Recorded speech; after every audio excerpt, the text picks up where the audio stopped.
सियासतदानों के नाम बिगाड़ने का आगाज जुल्फिकार अली भुट्टो ने किया था। कौन कौन से सियासतदानों को निशाना बनाया। इमरान ने सबको पीछे छोड़ दिया। गालियां, ताने, इल्जाम और स्कैंडल हमारे मनपसंद मौजूआत क्यों। माजी का डेनमार्क कैसे पाकिस्तान जैसा था। सुहेल वड़ाइच का जबरदस्त कॉलम।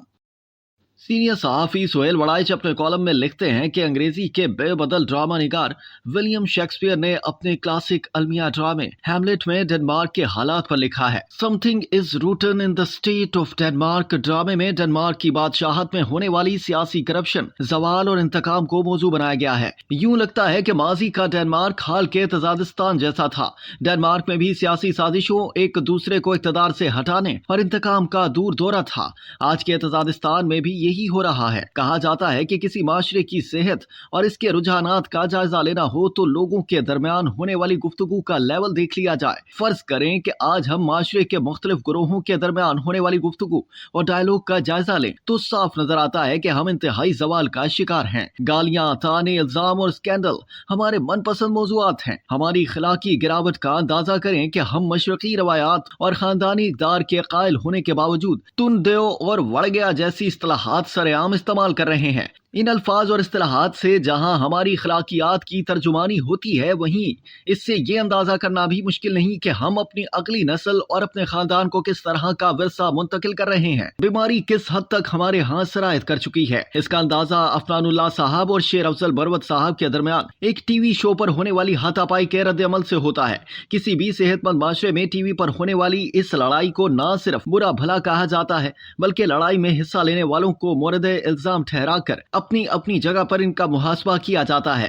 ताकि आइंदा किसी टीवी शो पर ऐसी हाथापाई और लड़ाई की नौबत न आए। मगर हुआ इसके उलट। तजादिस्तान में बीमार ज़हनियतों में बहस ये छिड़ रही है कि अफनानुल्लाह ने ज्यादा मारा या मरवत ने ज्यादा कुट लगाई। दोनों फरीक ये साबित करने पर मुसर थे कि उनके हीरो ने मुखालिफ को ज्यादा मारा है। अब आप ही बताएं कि इस तरह की सोच के साथ माशरा हैमलेट का डेनमार्क और आज का तजादिस्तान नहीं बनेगा तो और क्या बनेगा। माशरती हालात और जबान का आपस में गहरा ताल्लुक है। जो कुछ माशरे में हो रहा होता है, इसका जबान पर गहरा असर पड़ता है। कहते हैं कि मार्शल लॉ का दबाव हो या सियासी हब्स हो तो फहाशी बढ़ जाती है, गालियां फरोग पाती हैं, मिजाह, लताइफ और जुगते आम हो जाती हैं। आज के तजादिस्तान पर हैदर अली आतिश का ये शेर सादिक आता है। लगे मुंह भी चढ़ाने, देते देते गालियां साहब, ज़बां बिगड़ी तो बिगड़ी थी, खबर लीजिए दहन बिगड़ा। पाकिस्तान की सियासी तारीख का जायजा ले तो सियासतदानों के नाम बिगाड़ने और उनका तमस्खुर उड़ाने का आगाज जुल्फिकार अली भुट्टो ने किया।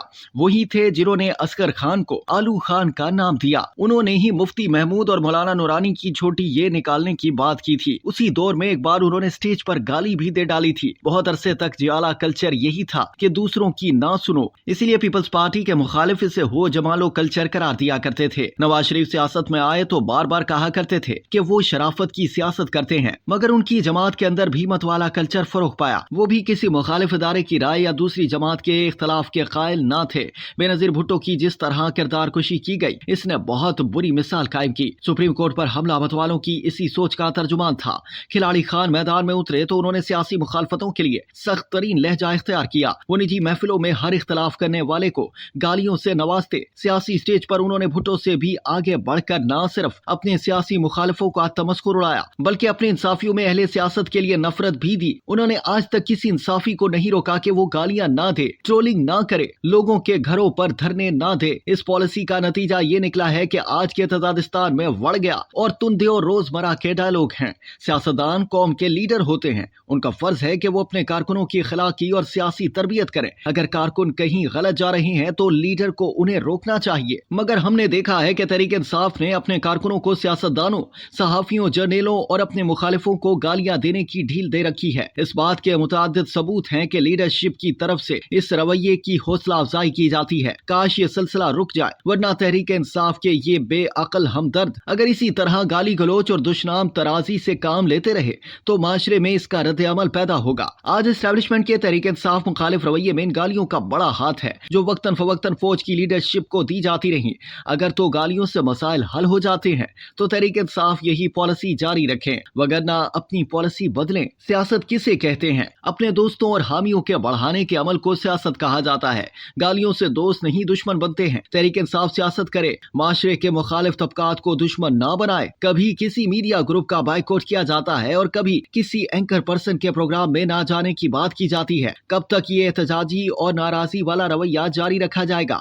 जब तक इसको बदला नहीं जाता, तहरीक इंसाफ को जगह मिलनी मुश्किल होती जाएगी। हमें इल्म है कि कोई भी मर्ज ला इलाज नहीं होता, मगर वो मरीज जरूर ला इलाज होता है जो ये तस्लीम ही नहीं करता कि वो बीमार है। शिज़ोफ्रेनिया के मरीज इसीलिए बीमारी से नहीं निकल पाते कि वो तस्लीम ही नहीं करते कि उन्हें कोई बीमारी है। बहसियत मजमूई हम सारा माशरा बीमारी का शिकार है, और इस पर तुरा ये कि हम ये मानने को भी तैयार नहीं कि हमें कोई बीमारी है। सेहतमंद माशरों के सेहतमंद और नॉर्मल लोग अपने मुखालफों, गैर मजहबों को, हत्ता के बागियों और मुजरिमों को भी सांस लेने और बात करने की इजाजत देते हैं। हम में नफरत इस कदर कूट कूट कर भरी है कि हम हर एक को तुनना चाहते हैं, हर एक को वाड़ना चाहते हैं। माशरे इस तरह की जबान और इस तरह के रवैयों से नहीं चलते हैं। दुनिया ने जियो और जीने दो के असूल पर कारबंद रहकर तरक्की की है। याद रखना चाहिए कि माशरों को इसकी लीडरशिप आगे लेकर जाती है। जब तक नवाज शरीफ, इमरान खान और जरदारी खुद रवादारी और बर्दाश्त को नहीं अपनाते, उस वक्त तक उनके पैरोकार भी इन रवैयों के कायल नहीं होंगे। मुक्तदरा की क़यादत को भी ये सोचना होगा कि मुल्क को चलाने के लिए नफरत से काम नहीं चल सकता। मिलाखिर मसालिहत और कौमी इत्तफाक राय का रास्ता निकालना होगा। कौम तकसीम रही तो रियासत भी मुनक़सिम रहेगी। कौम मुत्तहिद हो गई तो रियासत मजबूत भी होगी और मुत्तहिद भी।